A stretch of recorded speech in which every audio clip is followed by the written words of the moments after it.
Who are the people who've been most significant in shaping you, in creating you, in helping you develop? Well, other than my parents, which is pretty obvious, um, uh, I've been blessed to have people come into my life at pivotal moments and make all the difference. When I dropped out of college, dropped out of high school, really, a fellow by the name of Larry Hawkins, who's still at the University of Chicago, uh, essentially just turned my whole vision around and suggested to me that I could go on. In those days, they called it broadening your horizons. Mm-hmm. So Larry Hawkins made a great difference at that point in my life. When I got to, I'm probably leaving somebody out, but when I got to the state legislature, a woman named Ethel Alexander, who was elected at the same time that I was, but she was a generation older. I mean, in fact, I'm old enough to be her daughter, young enough to be her daughter. She made a huge difference.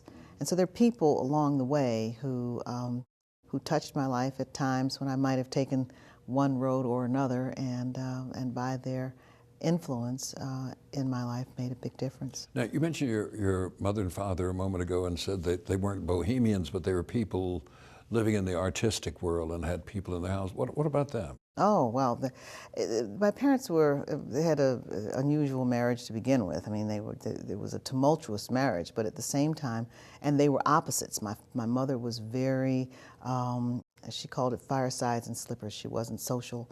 Mm-hmm. She had a little group of people that gravitated to her. She was very, in that regard, seen kind of as an earth mother that attracted people. But she wasn't all that outgoing. My father, on the other hand, was very outgoing and was involved in movements and causes and always engaged with the outside world. And so, as a result, he was a police officer or in law enforcement in some role or another as his day gig, if you will.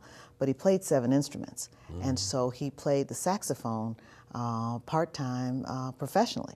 And so because he was in the Saul Hicks band, I actually have a picture of the band and my mother sitting on the sidelines. I guess she was singing that night or something. But so he played in a band, and the result was that the musicians of that time, were very much part of our household.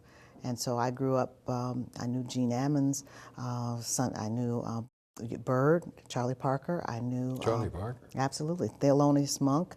My aunt dated Dexter Gordon for a while. So all these musicians were around, as I was growing up. And in addition to the musicians, there were the artists. Inevitably, where you find musicians, you find artists.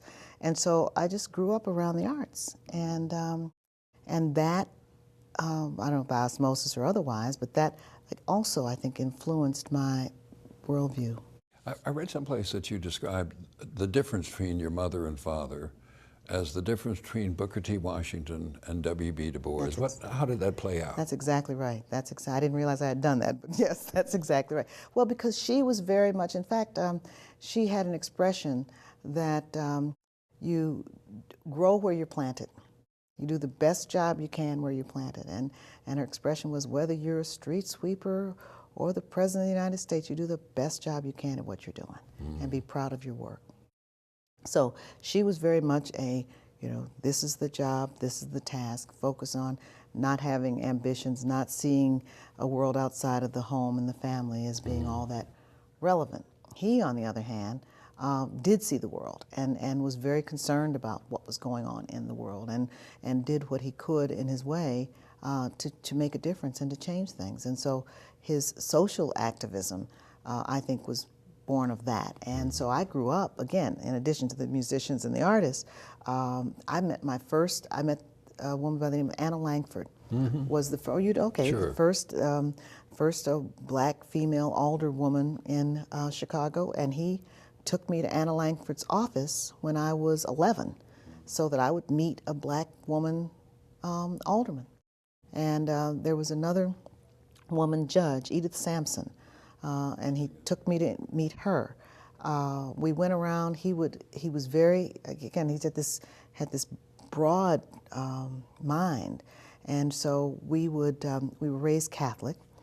That was kind of a family compromise, but we went to and explored other religions with him, and he would take us to, you know, everything from Buddhist temples to the Hindu temples, the Baha'i temple, of course, there in Chicago, Jewish synagogues, the Muslims, the Muslims, the Zoroastrians. I mean, I've been to as a child, we would go to Mass on Sunday, and then either on the Saturday before or on the Sunday, we'd go to some other service once a month.